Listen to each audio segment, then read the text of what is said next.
حمدا كثيرا طيبا حامدا محمودا محمدا هو نبي الله ورسول الله وخاتم النبيين باليقين محمدا عبده ورسوله أما بعد فأعوذ بالله من الشيطان الرجيم بسم الله الرحمن الرحيم إن هذا القرآن يهدي للتي هي أقوم ويبشر المؤمنين الذين يعملون الصالحات أن لهم أجرا كبيرا.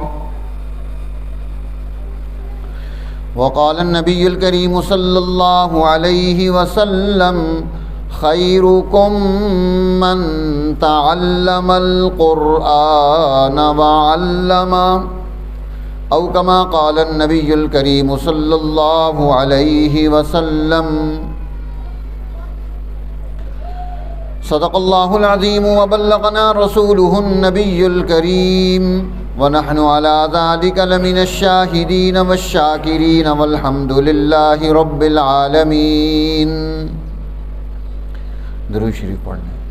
اللهم صل على محمد وعلى آل محمد كما صليت على إبراهيم وعلى آل إبراهيم إنك حميد مجيد. اللهم بارك على محمد وعلى آل محمد كما باركت على إبراهيم وعلى آل إبراهيم إنك حميد مجيد. إلهي نجني من كل ضيق بنجاه المصطفى مولى الجميع. هب لي في مدينته قرارا بإيمان ودفن بالبقيع.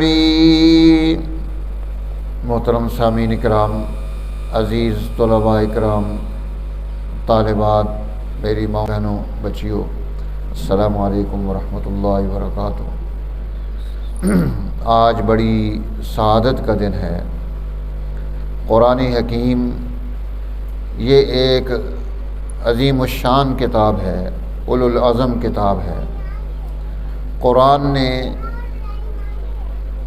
انسانی سوسائٹی کو، سماج کو، معاشروں کو، خاندانوں کو تبدیل کیا ہے اور نسل انسانی کی ترقی کی بنیاد قرآن نے دی ہے. انسانوں کو ہدایت کا راستہ قرآن نے سکھلایا ہے. انسانوں میں وحدت قرآن نے پیدا کی ہے. انسانوں کو ایک دوسرے کی عزت و قدر قرآن نے دی ہے. قرآن حکیم یہ وہ عظیم الشان کتاب ہے. حضور نبی اکرم صلی اللہ علیہ وسلم نے فرمایا ایک زمانہ آئے گا ستکون فتنۃ، فتنے پیدا ہو جائیں گے. حضرت سیدنا علی المرتضیٰ شیر خدا رضی اللہ تعالی عنہ نے فوراً سوال کر دیا. فرماتے ہیں فقلت ما المخرج منہا یا رسول اللہ، ان فتنوں سے نکلنے کا مخرج، ان سے نکلنے کا راستہ کون سا ہوگا، طریقہ کیا ہوگا؟ صحابہ کرام رضوان اللہ علیہ مجمعین کی برکت سے ہمیں بہت سارا دین ملا ہے، بہت ساری باتیں ملی ہیں. اب دیکھو اللہ کے حبیب نے جب فتنوں کی بات کی تو سیدنا علی المرتضیٰ رضی اللہ تعالی عنہ نے فوراً سوال کر دیا بل مخرج منہا یا رسول اللہ، فتنوں سے ہم کیسے نکلیں گے؟ یہ نہیں پوچھا فتنے کون سے ہوں گے. ہر دور کے اپنے فتنے ہوتے ہیں، ہر زمانے میں فتنے آتے ہیں، ہر علاقے میں فتنے پیدا ہوتے ہیں. حضرت علی رضی اللہ تعالیٰ عنہ نے زبردست سوال کیا، مل مخرج منا یا رسول اللہ، ہم ان فتنوں سے نمٹیں گے کیسے؟ یہ بھی اللہ کی طرف سے انعام ہے۔ حضور صلی اللہ علیہ وسلم نے ارشاد فرمایا کتاب اللہ، یہ اللہ کی کتاب ہے، اس کتاب کے ذریعے سے تم فتنوں سے نکل جاؤ گے، اس کتاب کے ذریعے سے تم آزمائشوں سے نکل جاؤ گے۔ قال کتاب اللہ، یہ اللہ کی کتاب ہے۔ پھر حضور نبی اکرم صلی اللہ علیہ وسلم نے اس کتاب اللہ کی تفصیل بیان فرمائی، تشریح بیان فرمائی اس حدیث مبارکہ میں، فیہ نبأ ما قبلکم، اس لیے کہ اس کتاب میں تم سے پہلے جتنے حالات و واقعات ہیں یہ ان کو پیش کرتا ہے، ان کی وضاحت بتاتا ہے، ان کی حکایت اور ان کی خوبی پیش کرتا ہے۔ فیہ نبأ ما قبلکم، تم سے پہلے امتوں میں کیا حالات آئے، تم سے پہلی قوموں میں کیا حالات آئے، تم سے پہلی امتوں اور قوموں میں عروج کیسے آیا، تم سے پہلی امتوں اور قوموں میں زوال کیسے آیا، وہ تباہی کے دہانے پر کیسے پہنچ گئیں، انہیں عزت کیسے مل گئی، ان میں کیا کمالات تھے، ان میں کیا خرابیاں پیدا ہو گئی تھیں۔ تو قرآن حکیم ان کمالات کو، ان خرابیوں کو، ان چیزوں کو ایڈریس کرتا ہے، پیش کرتا ہے کہ جو پہلی قوموں نے گناہ کیا تھا، جو پہلی قوموں نے جرم کیا تھا، جو پہلی قوموں نے خرابی کی تھی، اگر ہم وہ گناہ، وہ جرم اور خرابی دوبارہ کریں گے تو پھر ہم بھی مصیبت میں پڑ جائیں گے۔ اب ان کا جرم کیا ہے؟ قرآن حکیم ان کا بڑا جرم پیش کرتا ہے۔ ان کا بڑا جرم یہ ہے کہ انہوں نے انبیاء علیہ السلام کی مخالفت کی، نبیوں کو قتل کر دیا، ان کے پیغام ہدایت کے مقابلے میں کھڑے ہو گئے۔ ان کا جرم یہ تھا، انہوں نے رزق حرام کو بنیاد بنایا، حرام کی معیشت اختیار کی۔ ان کا جرم یہ تھا، وہ کہتے تھے بازار میں ہمارا قانون چلے گا، بازار میں خرید و فروخت ہم کریں گے، اپنی رائے سے کریں گے، اپنی مرضی سے کریں گے۔ یہ جرم تھا۔ اس لیے قرآن حکیم ان اقوام عالم کے ان جرائم کو پیش کرتا ہے کہ دیکھو فرعون کیسا سرکش بن کر دنیا میں ابھرتا ہے، اور اس کے پاس قوت ہے، فوج ہے، طاقت ہے، پیسہ ہے، اختیار ہے۔ حضرت سیدنا موسیٰ علیہ السلام کے پاس کچھ بھی نہیں ہے، نہتے دو بھائی فرعون کے دربار میں کھڑے ہیں، اللہ کی طرف سے پیغام ہدایت لے کر پہنچتے ہیں، اکیلے ہیں، ایک عصا پاس ہے اور کوئی تیسری چیز نہیں ہے۔ اور وہاں پہنچ کر وہ فرعون حضرت سیدنا موسیٰ علیہ السلام کے رعب اور دبدبے سے ہیبت ناک ہو جاتا ہے۔ اس پر ہیبت کیوں طاری ہے؟ یہ حق کی ہیبت تھی، یہ سچ کی ہیبت تھی۔ جب انہوں نے حق اور سچ کو اختیار کیا، اللہ کی مدد ان کے ساتھ شامل ہو گئی۔ اس لیے اللہ جل جلالہ فرماتے ہیں سلام علی موسیٰ و ہارون، سیدنا موسیٰ اور ہارون پر سلامتی ہے، انہیں سلوٹ ہے۔ انہوں نے اپنا عظیم کردار ادا کر دیا، انہوں نے اپنے دور کے اس ظالم کو، اس سرکش کو، اس کو کیفر کردار تک پہنچا دیا۔ انہوں نے اپنے دور کے مظلوموں کی مدد کر دی، انہوں نے اپنے دور میں عظیم کردار ادا کر دیا، اس لیے ان پر سلامتی ہے۔ قرآن حکیم ان حالات و واقعات کو آپ جب قرآن کا مطالعہ کریں گے تو آپ کو یہ چیزیں ملیں گی۔ فیہ نبأ ما قبلکم، قرآن تم سے پہلی قوموں کے حالات بیان کرتا ہے، ان حالات پر تم نے غور کرنا ہے، تاریخ سے تم نے سبق حاصل کرنا ہے۔ تاریخ کو گزار نہیں دینا چاہیے کہ بس ٹھیک ہے جو ہو گیا ہو گیا، نہیں۔ تاریخ اپنے اندر بہت ساری چیزیں رکھتی ہے۔ جب کوئی تاریخ سے سبق حاصل نہیں کرتا، تجربے سے نہیں سیکھتا، تو پھر اسے نقصان اٹھانا پڑتا ہے۔ اس لیے قرآن فتنوں سے ہم تب نکلیں گے اس قرآن کے ذریعے سے کہ ہم اپنے سے پہلے قوموں کے حالات کا جائزہ لیں گے اور ان چیزوں کو چھوڑ دیں گے۔ انہوں نے جو خرابیاں پیدا کی، اب دیکھو معیشت میں سیدنا شعیب علیہ السلام اپنی قوم کے سامنے گفتگو کرتے ہیں. اب قوم شعیب اپنے نبی کو کیا کہتی ہے؟ یا شعیب وصلاتک تأمرک ان نترک ما یعبد آباؤنا.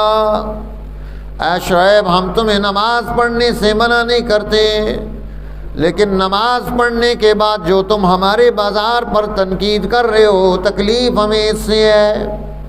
اصلاتک تأمرک ان نترک ما یعبد آباؤنا. کیا تیری نماز ہمیں اس بات سے روکتی ہے کہ ہم ان عبادت گاروں کو چھوڑ دیں، ان معبودوں کو چھوڑ دیں جنہیں ہمارے ماں باپ پوجتے رہے؟ ایسا نہیں ہو سکتا. او ان نفعل فی اموالنا ما نشاء. یا ہم اپنے مال میں جو خرد برد کرتے ہیں ہم اس کو تبدیل کر دیں. تم اپنی نماز پڑھتے رہو، ہم اپنا کام کرتے رہیں گے. اگر تمہاری نماز ہمیں روکے گی پھر ہم تمہارے ساتھ نہیں چل سکتے. تو گویا وہ چاہتے ہیں یہ نماز پڑھیں، اللہ کے سامنے جھکیں، لیکن بازار میں آ کر تنقید مت کریں، معیشت کی کوئی بات مت کریں، یہ سوسائٹی کی ترقی کی کوئی بات مت کریں. ہم اللہ کی مخلوق پر ظلم کرتے ہیں، یہ مظلوم کے ساتھ نہ کھڑے ہوں تو بس ٹھیک ہے، گزارا چلتا رہے گا.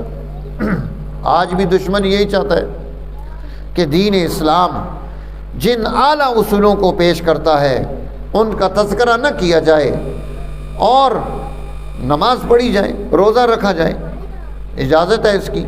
لیکن آپ باقی کوئی امور اختیار کریں گے تو وہ کہے گا بھائی تیری نماز مسجد تک رہنی چاہیے. یورپ نے یہی کیا، اس نے اپنے سارے پادریوں کو کلیسے تک چھوڑ دیا کہ وہاں اندر جو مرضی ہے کرو، یہاں نظام ہمارا چلے گا، سیاست ہماری ہوگی، معیشت ہماری ہوگی، دستور ہمارا چلے گا، قانون ہمارا چلے گا، ہم جو چاہیں گے فیصلہ کریں گے، تمہارا مذہب ہمارے راستے میں رکاوٹ نہیں بننا چاہیے. اس لیے قرآن حکیم فرمایا فیہ نبأ ما قبلکم، یہ تمہیں پہلی قوموں کے حالات تمہارے سامنے رکھتا ہے. سیدنا ابراہیم خلیل اللہ نمرود مقابلے میں ہے، طاقتور ترین ہے، اس کے پاس بڑی فوجیں تھیں، اس دور کا علم اس کے پاس تھا، جادو کا دور ہے اور شعبدہ بازیاں ہیں. اس کے مطابق اس نے اپنے ساتھ ارد گرد لوگ رکھے ہوئے، وہ سب کردار ادا کرتے ہیں. اس کے محل کے باہر ایک درخت تھا، جس درخت کے سائے کے نیچے سارے لوگ بیٹھ کر وہاں اس کی حکومت کے سارے کل برزے وہاں جمع ہوتے محل کے باہر. اور اس درخت کی خوبی یہ تھی کہ وہ سایہ دار تھا، لوگ آتے جاتے بیٹھتے جاتے، درخت کا سایہ بڑھتا رہتا. 1000 آدمی آگے درخت کا سایہ 1000 آدمیوں کے مطابق ہے، 2000 آگے تو 2000 کے مطابق ہے، 40,000 آگے تو 40,000 کے مطابق ہے.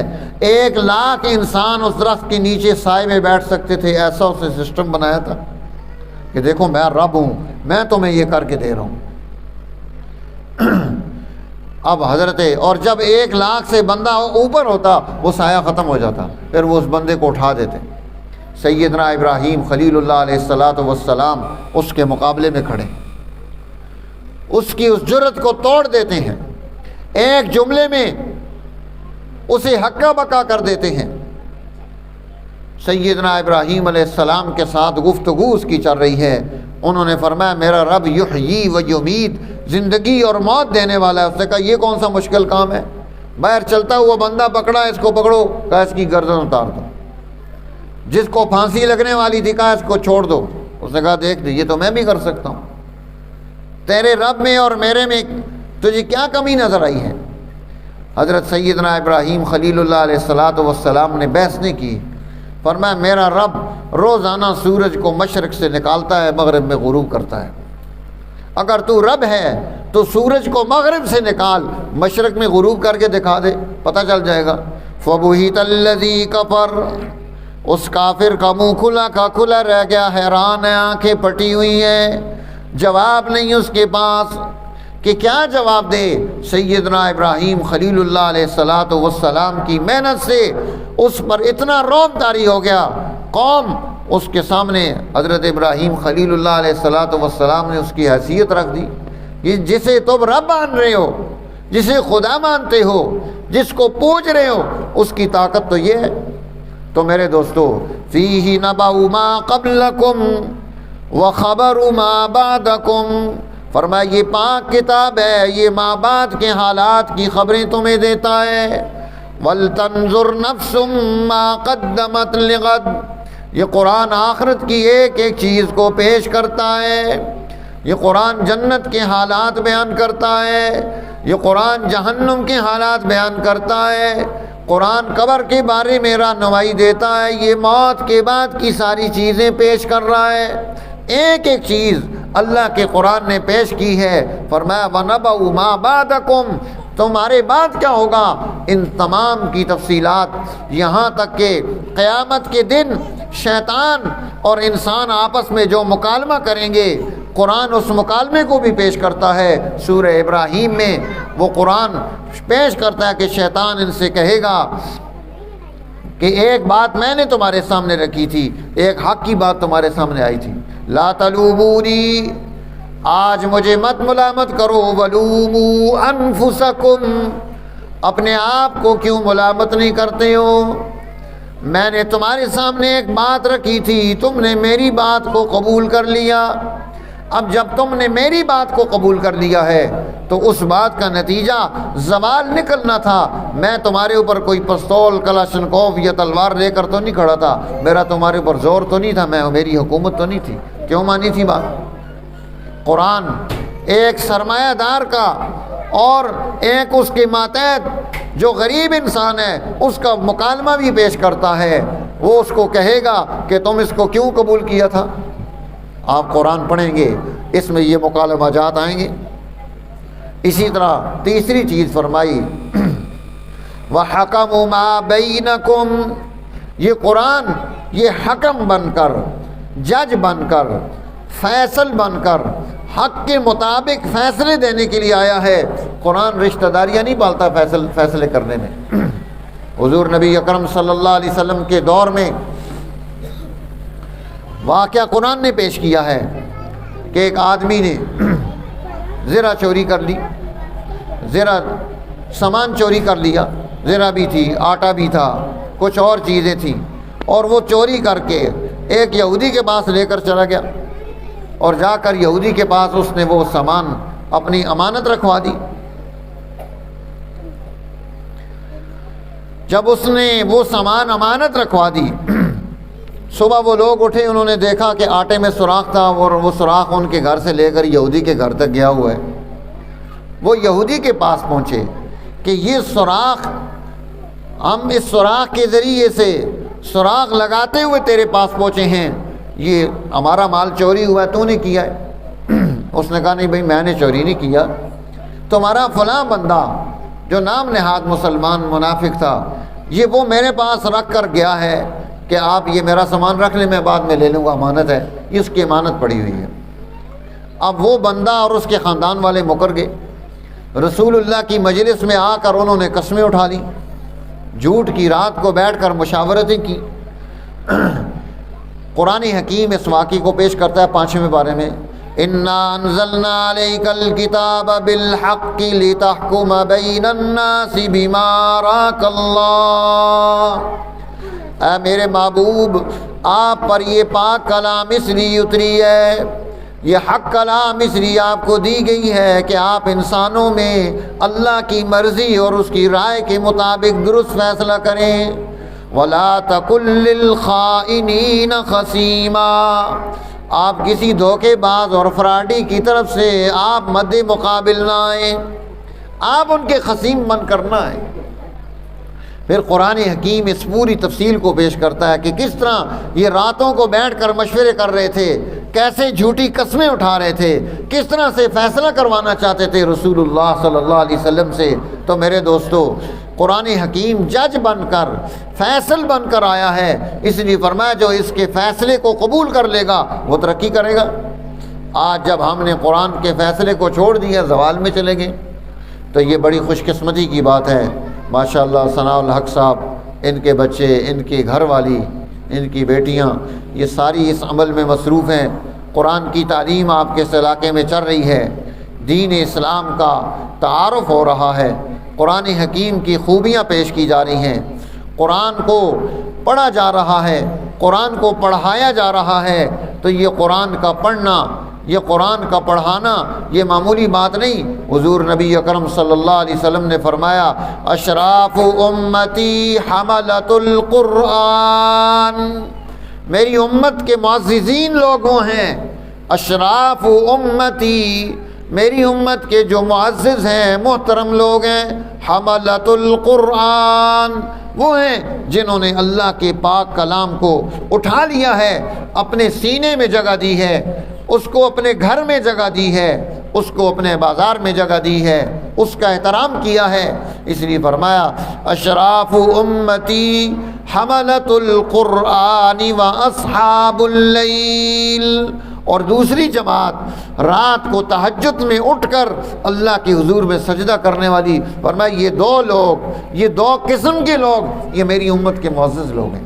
تو اس لیے قرآن کی مجلس لگانا، قرآن کا ماحول پیدا کرنا، قرآن کو راہ ہدایت بنانا، قرآن کو مقتدا بنانا، اسے امام بنانا، اس کے پیچھے چلنا، اس کی بات کو ماننا۔ اللہ کا قرآن کیا کہتا ہے؟ میرے دوستو، آج زندگیاں گزر جاتی ہیں، ہم قرآن ترجمے کے ساتھ نہیں جانتے ہوتے کہ اللہ کا قرآن کہتا کیا ہے۔ ہم تو عربی دان نہیں ہیں اور ہم نے قرآن پڑھا ہی نہیں، قرآن کا ترجمہ ہی نہیں سیکھا۔ تو جب ہم قرآن پڑھیں گے پھر ہمیں پتہ چلے گا قرآن کہتا کیا ہے۔ اس لیے یہ کتاب ہمارے لیے آئی ہے، فرمایا یہ ایسی عظیم کتاب ہے، فیہ ذکرکم، اللہ اس میں تمہارا ذکر کرتا ہے، تمہاری باتیں بیان کرتا ہے۔ تو میرا ذکر قرآن میں کہاں ہے؟ میں تلاش کروں گا، قرآن میرا کہاں ذکر کرتا ہے، قرآن مجھے کہاں یاد کر رہا ہے۔ جب میں قرآن کو پڑھوں گا، جب میں قرآن کے ساتھ نسبت پیدا کروں گا تو پھر مجھے پتہ چلے گا کہ قرآن یہ کہتا ہے۔ تو یہ خوش قسمتی کی بات ہے۔ ماشاءاللہ ان 4 بچیوں نے قرآن حکیم ناظرہ مکمل کیا، یہ 2 بچے ہیں انہوں نے ناظرہ مکمل کیا۔ جب کوئی بچہ یا بچی قرآن ناظرہ پڑھ لیتا ہے تو اللہ جل جلالہ اس پر اس کے ماں باپ کے سارے پچھلے گناہ معاف کر دیتے ہیں۔ کتنے خوش نصیب ماں باپ ہیں کہ جن کے بچے نے قرآن پڑھا ہے اور ان کے گناہ معاف کیے جا رہے ہیں، ان کے سب گناہ معاف ہو جاتے ہیں۔ ہاں اگر انہوں نے کوئی حقوق ادا کرنا ہے تو وہ معاف نہیں ہوگا، وہ کرنا پڑے گا، چھوٹے گناہ سب معاف ہو جائیں گے۔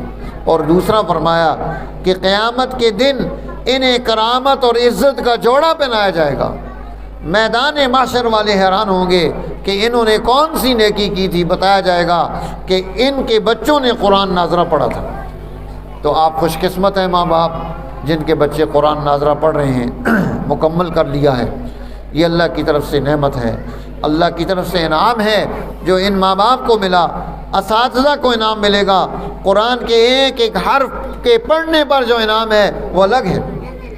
اور پھر ہمارے والد گرامی حضرت مولانا قاضی شمس الدین صاحب نور اللہ مرکزہ حسن دال میں تھے، فرمایا کرتے تھے کہ جب اللہ کے اس پاک کلام کو کسی بستی میں کوئی بچہ یا بچی اپنی توتلی زبان میں پڑھنا شروع کرتا ہے، اللہ تعالیٰ اس بستی سے 40 سال کے لیے اجتماعی عذاب کو ٹال دیتا ہے کہ وہاں پر اجتماعی عذاب نہیں آئے گا جس بستی میں اللہ کا قرآن کوئی بچہ یا بچی پڑھنا شروع کرے۔ جو پڑھنا شروع کرے اس پر اتنا انعام ہے، جو مکمل پڑھ لے۔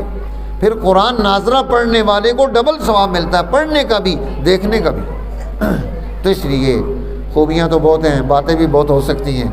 ماشاءاللہ یہ محفل لگی، اللہ اس کو اپنی بارگاہ میں قبول فرمائے۔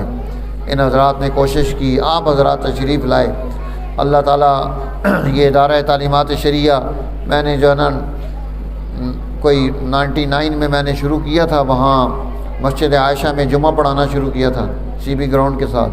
تو اس وقت سے میں نے ادارہ تعلیمات شریعہ کا سلسلہ شروع کیا۔ الحمدللہ اس کا ہمارا جو مین کیمپس ہے وہ چل رہا ہے، اور بھی کیمپسز اس کے ہمارے جو طلباء طالبات فارغ ہوتے رہے، ہم نے ان کو کہا کہ آپ چلائیں، تو ان حضرات نے بھی اس کا کیمپس بنایا۔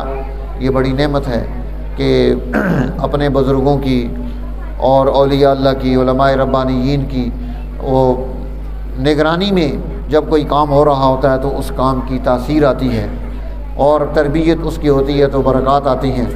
یہ قرآن حکیم انشاءاللہ درس قرآن کا سلسلہ بھی یہ ماننا چاہ رہے تھے کہ ہم شروع کریں، اس کی تفصیل بھی آپ کو بتائیں گے انشاءاللہ، اس میں بھی شرکت ہو، خواتین بھی آئیں، مرد حضرات بھی شامل ہوں، تاکہ یہ سلسلہ خیر آگے بڑھے۔ اللہ تعالیٰ جتنے اس ادارے کے علاوہ یہاں جتنے دینی کام ہو رہے ہیں اس علاقے میں سب کو برکت اور قبولیت نصیب فرمائے، اور ہماری دعائیں سب کے حق میں قبول فرمائے۔ وآخر دعوانا الحمدللہ رب العالمین۔